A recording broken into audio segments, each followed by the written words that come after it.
Welcome to episode 16 of Bloggers Are Weird. I am your host, DJ Paris, from the blog thoughtsfromparis.com, and also the upcoming podcast, soon to be released, called O-Sex with Karen and DJ. But I have to tell you, before I tell you, I'll tell you, I am nauseous. I am so incredibly nauseous right now. I almost didn't do the podcast, and I'm going to talk about why. There's many reasons many potential reasons, one probably in particular, that I'm going to talk about in just a moment. But before I do, I also have a book out called Holy Crap, I'm Bathing in a Rose, which is available on Amazon for $2.99. Now, if you don't want to pay for the book, and who does?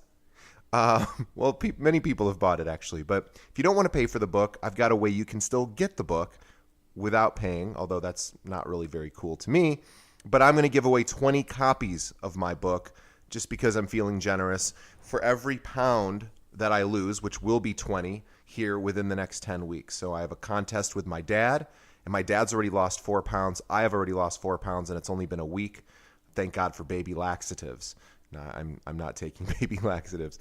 But I am exercising and cutting down on the carbs and not eating as many calories. So if you want to win one of the copies of the book, which, again, 20 are being given away, one for every pound, all you have to do is visit my website, thoughtsfromparis.com, and on the right-hand side, on every single page of the website, there is a little thing near the top with all the social media icons for how you can follow my updates. And the second one from the right has a little email icon. Now, let me explain what this is. You're going to click on it. It's going to ask you for your email address, and then you're going to get an email from the system saying, do you really want to subscribe to these? Please click yes, and then you are entered in the giveaway. Now, here's what you're going to get with these emails. Every time I write a post, you're going to get an email.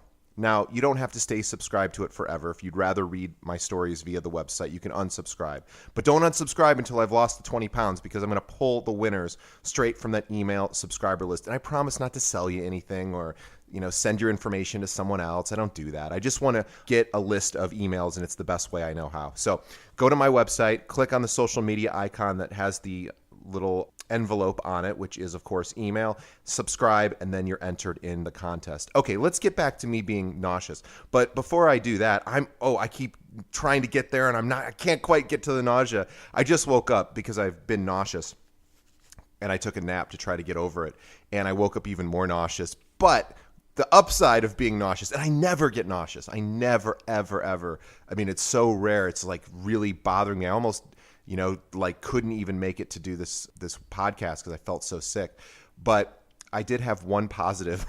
So while I was dreaming, I'm laying on my couch sleeping with my cat on my stomach, which is probably not the best place when you're nauseous for her to sit. But what can you do? It's a cat. I came up with a horrible joke. So here's the joke. In my dream, I was laying down at a dentist office in that chair, that they do the exam in. And by the way, isn't it sort of humiliating when they put the bib around you? Isn't there like a second of humiliation when you think, why don't they just give you the little, they've got those little alligator clips and the weird sort of tissue paper. Why don't they just give it to you? I mean, I feel like I can do that, right? Why do that for me? I understand when you go to the hair salon, they wash your hair for you. That's part of the experience, right? It feels good.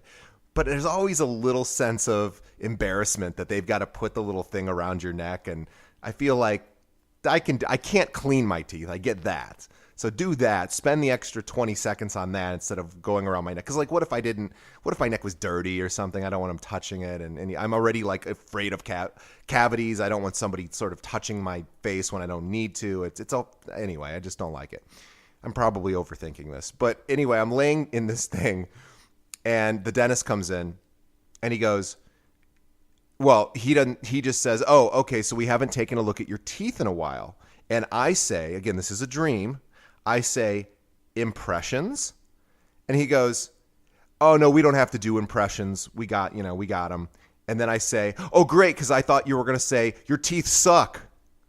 So the joke there, it's a horrible pun that I was saying impressions. Like, what are your impressions of my teeth? What is your opinion of my teeth? And he was thinking, because he's a dentist, oh, we don't have to take impressions. So I thought that was, in my dream, was really funny. Of course, now I'm saying it out loud. It's horrible. But how many of you come up with jokes in your dreams? I bet not many. So no judgment. So I thought I'd share that with you. And let's talk about why I potentially am nauseous. So I went with my friend Karen and also my co-host of OSEX. We went out and spent the day together. And we ended up spending the day like an old elderly married couple would spend the day. So we went to this outdoor nursery. Well, it's outdoor and indoor. And they've got trees and perennials and annuals and indoor plants. And they've got everything. It's the biggest probably place in Chicago. It's so cool. And anyway, I picked up a couple of really amazing plants. I've been on a houseplant kick lately. I've got 10 new houseplants. But you got to check this out if you're in front of a computer. Google burro's tail. Burro's tail. And I'm saying it, but it's Burros, right? Like a donkey. I'm Spanish. I have no idea if it's burro or whatever. Burro's tail. It's the coolest succulent. It's so neat. So you got to check it out. Then I got this other one that's so interesting. It's another succulent. It's called Mother of Thousands. And what it is, this is probably in no way exciting for you to hear, but it's so cool. If you can pull that one up too, it's kind of interesting. They're these big leaves, just like you would see in a normal houseplant. But on the edges of the leaf, there's little tiny, and dozens of these, little tiny versions of the plant that are growing along the edge, and they've got little roots coming out of the bottom. So you got a leaf with like dozens of baby plants growing along the edge of it, and what they do is when they get too big, they fall to the soil and they create more of these. So it's kind of like some right out of a horror movie that's like continually expanding and duplicating creature. So anyway, enough about that. So we went plant shopping, then we went and got brunch. And I didn't eat anything for brunch because my breakfast earlier that morning was 3 eggs and 9 pieces of bacon. So that was a whole thing. But that was hours before. So I didn't get anything because I was still, stuffed. But I did get a cup of coffee. Now, I have not drank coffee. I probably had 4 cups of coffee in my entire life, and I haven't, probably 7 years I've had a cup of coffee. And I hated it then, and I kind of forgot that I hated it. I just know that, it never occurs to me because I don't normally drink caffeine. But I'm back on caffeine, which is I'm not super proud of. But I normally just drink energy drinks, which I know they're bad for you. Don't judge me. I'm trying to get off them. But I don't want to go to coffee because I can't stand it. So I get a cup of coffee. I get the closest thing they have to hot chocolate, which I didn't even know. It was embarrassing. I'm like, do you have anything? And they say, yeah, there's this thing called a mocha. So I got that. I didn't like it. I'm never going to drink coffee again. It's just gross. But I have this big thing of coffee, and I'm wondering, since I never drink it, if maybe that made me nauseous. But then I did get something to eat. I got this gigantic piece of cake, and it's like it was the size of normally 2 pieces of cake. And it's this special thing they make, and I'd never had it. And so tons of frosting and whatever. So I ate, most of that. Then we go shopping. And Andersonville has all these shops. So we're in and out of furniture shops and retro cool stuff shops. And in one of the shops, they have all this old stuff that they've repurposed, and it's kind of kitschy, and it's, your sort of standard fun. Oh, I remember those from my childhood shop. And they've got this bowl of cheddar popcorn sitting out. Now, I should have thought that one through, this is an antique kind of place with all this retro crap. And I thought, I'm going to try some of this popcorn because clearly they're not going to put out fake popcorn. And I put it in my mouth, and it was fake popcorn, which I don't think they make fake cheddar cheese popcorn, or it had been, from 1984 because everything else in the shop was. And it was so bad and so stale and gross. And Karen's laughing at me going, like, why would you grab that? And it just didn't even occur to me not to. I figured it was sitting out. It was in a bowl sitting out. There's no way I was the only person that ate that popcorn that day. So I ate that, and I, instead of spitting it out like a normal person, I forced it down. And then we go shopping a little further, and they have this chocolate tasting going on. And I'm not really a big chocolate guy. I'll eat it. It's fine. But the person kind of said, hey, you want to try our chocolate? It's like toppings for stuff, like ice cream, whatever. And, I got a little bone to pick with those people. Here's what happened. So they give me a little taste of chocolate on a spoon. And their chocolate's fine. It's good chocolate. It's like, high-end chocolate. And the other thing they do is they go, ooh, would you like to try our caramel? And it's really like their big thing is caramel, right? So I said, of course. Yeah, I like caramel. Who doesn't? So they give me the caramel. I eat it. I taste it. I eat it, whatever. And it tastes just like butterscotch. So I thought, and I thought about it before I said it because I didn't want to be rude, because I know it says caramel and I didn't want to be a dick and say, hey, it tastes like butterscotch. So here's what I said.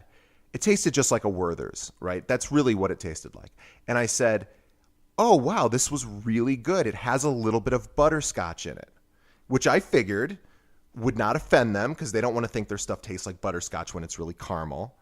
But here's what they said. No acknowledgement that I'm not crazy and that it does, in fact, taste like butterscotch, which it does.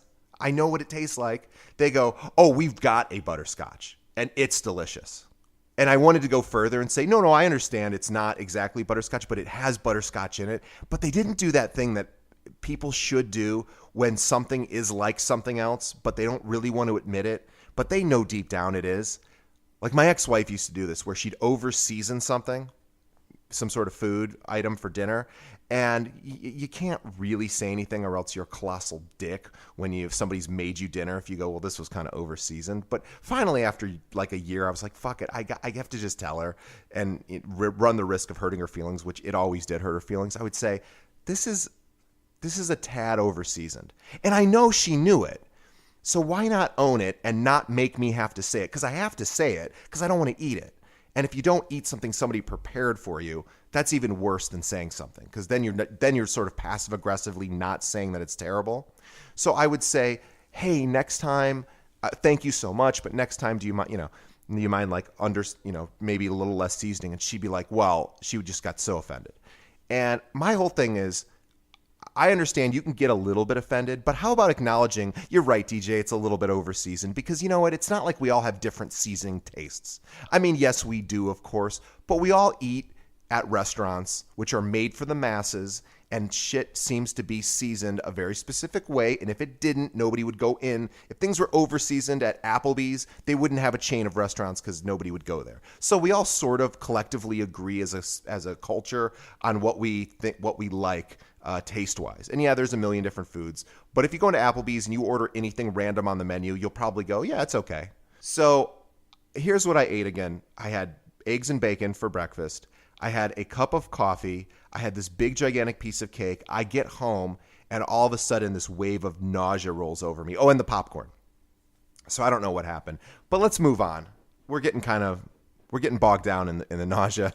But the good news is I'm powering through. And today, you're going to get to hear me talk even a little bit more. I'm reading a couple of posts. I haven't decided what I'm going to read yet. So grab some non-stale popcorn or whatever your drug of choice is. Mine apparently is stale cheddar cheese popcorn. And sit back, relax, and enjoy.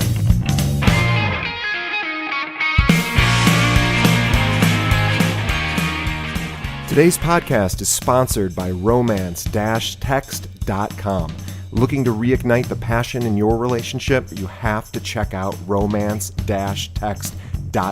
This is how to use text messages to bring back the passion and reignite the spark you once had. Now, if you're thinking this sounds cheesy or maybe it's just learning how to send dirty text messages, it's actually not. This program by relationship expert Michael Fiore has been featured in over 200 television and radio shows. This program has a money-back guarantee, is normally $97, but listeners of Bloggers Are Weird get a special price of only $47 for the entire program. By purchasing the program, you help support this show. Visit romance-text.com and get the passion back.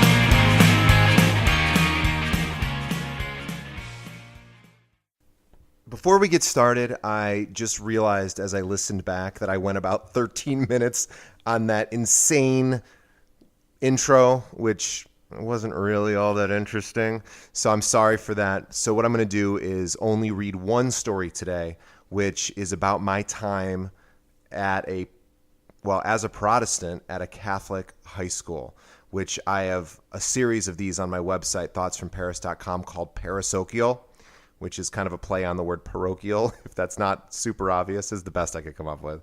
And it is that. So here we go. This is titled Paris-Ochial, These Are Sins? I think maybe twice during high school, the school made us go to confession. This was a new concept for me as a Protestant.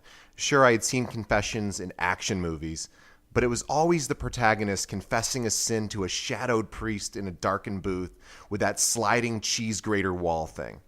But then the priest would say something, and the hero would recognize the voice, and it was the bad guy trying to kill him. A shootout would happen next, and holy water would spill. Oh, that's another thing. We had these little bird baths inside each classroom in school, about the size of an ashtray except bolted to the wall. I don't think anything was in them most of the time, but I think it was supposed to be holy water. I heard holy water is merely Dasani that the parish boys buy wholesale at Costco, and the priest takes a mouthful, swishes it around in his cheeks, and spits it back into the bottle. Presto, holy water. Okay, I know that's not how holy water is, but I have a friend, I'm going off script here, that his family owns one of these Catholic supply stores, and he sort of says holy water's, well, let's just say maybe it's not entirely anything different from what you get out of the tap. But anyway, enough about that. So I didn't as much hear that about the Dasani as I made it up, but I guess really holy water's no big deal. All right, back to the story. Our school would march us into a confession, which is in a chapel that is right there on campus behind the auditorium stage. I remember they would burn some patchouli and took the lights down to a romantic dim. There was nothing romantic to me about sitting in a room with 100 dudes. The biggest bummer was that they didn't let non-Catholics like me into the confession booth. It's against their religion, I guess. Not that I would have wanted to go. I wasn't totally sure what sin meant, except if you offed a dude, and I didn't even have an arch nemesis or a gun. I watched Wings reruns and played guitar by myself. That was about my extent of my sins. So not only did I have to sit in this chapel inside of my high school in the dark with a bunch of guys, I couldn't even go outside to smoke. They didn't allow that either, by the way. So many rules. But the priest passed around a list of sins. I'm not kidding. Literally this laminated list of sins, just in case your shame needed a jump start. Most of which didn't apply to me. Lots of stuff about impure this, impure that, not being respectful to parents, etc. All nonsense in my book. But hey, I'm not a Catholic. The one that stopped me on the list was deliberately caused male climax outside of marital sexual intercourse. Now, I didn't even understand what that meant for a moment. I had to think about it. But then I realized what they were talking about. You have to tell priests when you work the wang. Now, I'm no psychologist, but I'm guessing that violates standard privacy boundaries. Plus, I only had one date in all of high school. Her name was Angie, and she was lovely. Never went out with me again, but whatever. My self-esteem was not exactly through the roof. I'm supposed to feel bad about the dates I had with myself? Well, I guess you could make the sin argument if I was the star quarterback with chicks hanging all over me. Of course, I wasn't. So here's what that might sound like. Father Flanagan, I touched myself in an impure way this past Tuesday night. Is this Chet Harksville III, master of the high school gridiron and all-county passing yards champion? It is I. Why are you spanking it when I see both Debbie Sue and Sally Ann wanting to ride that jock? Ooh, you really think so? Dude, they told me that in confession. Shh, ha. Then they high-five through the grate. Say a few Our Fathers for being such a numbskull. Hey, you know what my favorite football play is? The Hail Mary? Shit. I guess that joke was pretty obvious. Hey, you keep it up and long. You know what I mean? Laters. All right, that's the end of my thing. So, that was so bad. Seriously, I didn't know touching myself, and I still don't understand why that is a sin, but apparently it is. So at the time, I sort of chucked the whole idea of confession. I couldn't go in anyway, and I had a therapist that would basically do the same thing, but instead of forgiving me and assigning me homework, would just stare blankly and charge my parents $100 per hour. Okay, that's it for this week. I very much appreciate you spending time with me. Remember, I'm giving away all these copies of my book. Go subscribe to my daily updates. Get ready for the OSEX with Karen and DJ podcast, and keep reading thoughtsfromparis.com. Really appreciate it. So say goodbye, DJ. Goodbye.